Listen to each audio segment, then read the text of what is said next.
São Paulo sem Luciano realmente faz muita falta. E o Santos sem Marinho sobreviveu. Sobreviveu bem. O Jobson foi lá, conseguiu fazer 1-0. Mas aproveitando para falar ainda do São Paulo, a dupla ali do Pablo e do Brenner não funcionou hoje, Losetti. É uma dupla muito diferente, muito estática. O Pablo é um jogador... Eu sempre gostei muito do Pablo no Atlético Paranaense, mas eu acho que ele não encaixa nessa forma de atuar. O São Paulo, como eu disse há pouco, é um time que teve os seus melhores momentos no campeonato com um ataque muito móvel, com a dupla incontestável Brenner e Luciano. Os dois sempre se movimentando a ponto de abrir espaço que outros jogadores ocupavam, com uma flutuação constante, com o Luciano vindo buscar a bola atrás. E o São Paulo parou de pressionar, porque o Pablo não é esse jogador de pressão na defesa adversária, que o Luciano sabe fazer um pouco melhor.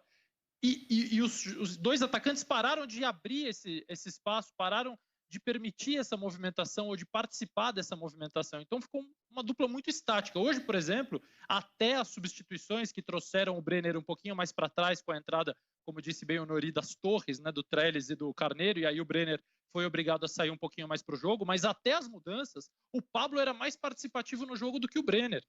O que aí você vê que tem alguma coisa de errado, até pela característica, pela idade, pela forma física de cada um.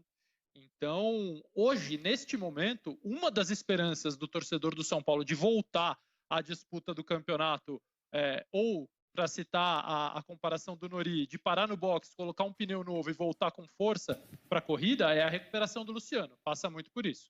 Olha, as analogias aqui correm soltas. Na hashtag Troca de Passes, o David Caldas colocou o seguinte: o São Paulo passou o Réveillon fazendo uma lipoaspiração. E agora, em 2 jogos em 2021, perdeu toda aquela gordura. Gente, Réveillon, regime não dá, não. Dá não, gente. Tem muita coisa boa ali no final do ano. Ó, o Led tá rindo. O Led se diverte com essas coisas de hashtag. Ô, Karine... Esse campeonato aí tá todo mundo magrinho nesse campeonato. Todo mundo fit? Ninguém tá engordando.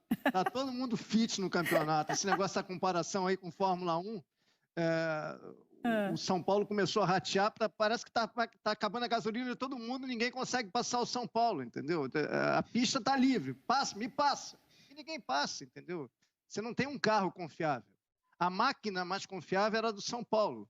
Sim. Desengrenou, desencaixou, e as outras máquinas estão completamente também desniveladas, fora do calibre. Então, o campeonato está se oferecendo. Vem alguém e me conquiste, vem alguém e me ganhe. E ninguém parece muito afim dessa conquista, de fazer rolar essa relação aí, essa DR, né? Não está rolando química, entendeu? O campeonato tem que ser um pouco mais convincente para os seus pretendentes. Até agora... Tá todo mundo fit. Interessante isso que você falou. Só está pensando em manter o corpinho. Interessante isso que você falou, que o campeonato está se oferecendo. Eu fiquei pensando, né, naquela expressão, vem em mim, quando a gente fica pedindo a bola ali, né? Vem. Mas o campeonato um pouco mais delicado, um pouco mais gentil, né? Um pouco mais dócil, né? O Nori está se divertindo junto. E um detalhe, né, Karine, até você falou... No telefone a gente falaria isso de outro jeito, mas aqui não dá. Sabe aquela história Às vezes é bom ser um pouco de luz também, pô. Eu que sou do interior, né, no interior tem baile no clube. Uhum. Aí, sabe quando tem aquela moça que ela é tão bonita, mas tão bonita que ninguém chama ela pra dançar? Tem vergonha. E ela vai embora sozinha. É o Campeonato Brasileiro. Fica com aquele pé atrás, assim, né, Nori? Nossa, não. Essa mulher é muito bonita, né? Não vai dar certo. Essa mulher é muito bonita, ela não vai querer dançar comigo e tudo. E acontece. Fala, Lédio. Para completar o que o Nori falou, você falou há alguns minutos sobre isso.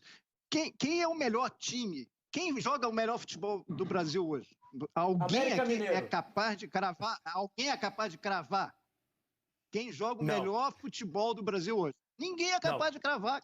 Não tem. Você tem momentos, instantes. O São Paulo teve um instante dele, o Galo teve um instante dele, o Palmeiras talvez esteja tendo um momento dele agora, o Santos teve contra o Grêmio, o Flamengo teve em alguns momentos. Ninguém, cara, ninguém é um campeonato o melhor time. Que seja eterno enquanto dure. Exatamente. Fala. É o melhor time dos... Eu ia dizer, é o melhor time de todos os tempos da última semana. É sempre assim. O São Paulo foi aquele que conseguiu umas 2 ou 3... É isso. O São Paulo conseguiu ficar umas 2, 3 semanas ali, né? e criou essa vantagem. Foi aquele time que por mais tempo foi dominante, por isso tem mais pontos, por isso é o primeiro colocado. Mas eu concordo com o Lédio, não tem como. Só uma observação, que de repente para a gente contextualizar um pouquinho mais, nos 5 jogos encerrados até as 18, nenhum gol de visitante. Fortaleza 0, Grêmio 0, Curitiba 0, Atlético Paranaense 0, Sport 0, Palmeiras 1, São Paulo 0, Santos 1, Flamengo 0, Ceará 2. E aí é óbvio que é raro, que vai ser difícil acontecer de novo, mas também leva a gente a refletir sobre algumas coisas, sobre questão física, sobre maratona de jogos, sobre que tipo de jogo é mais adequado a se praticar quando o seu time está cansado. Será que a gente vai ver mais dificuldade para aqueles times que gostam de ter mais a bola e aí se desgastarem e aí tentarem atacar em relação àqueles que se fecham, que ficam retraídos, que se defendem mais? Quer dizer, o campeonato tem um monte de fator, porque jogar dezembro, janeiro e entrar fevereiro, assim, é novidade. As temperaturas são diferentes, tem essas chuvas que caíram hoje no Morumbi. Então, assim, tem um monte de coisa que vai contar daqui para frente e torna o campeonato ainda mais imprevisível.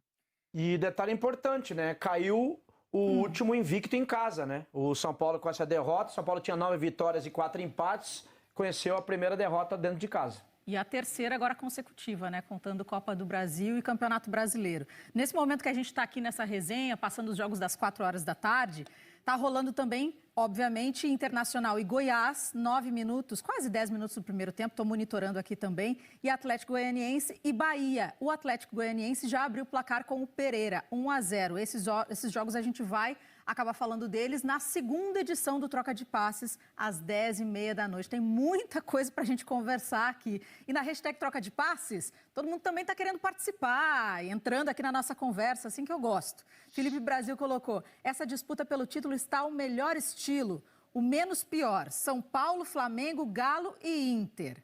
O Hudson colocou, acho que ninguém hoje joga o melhor futebol no país. Também está falando ali do que a gente estava discutindo antes. E o Marco Ferreira colocou, o campeonato de 2020/21, porque vai acabar no final de fevereiro, né, a Série A, está igual ao de 2009, na opinião dele.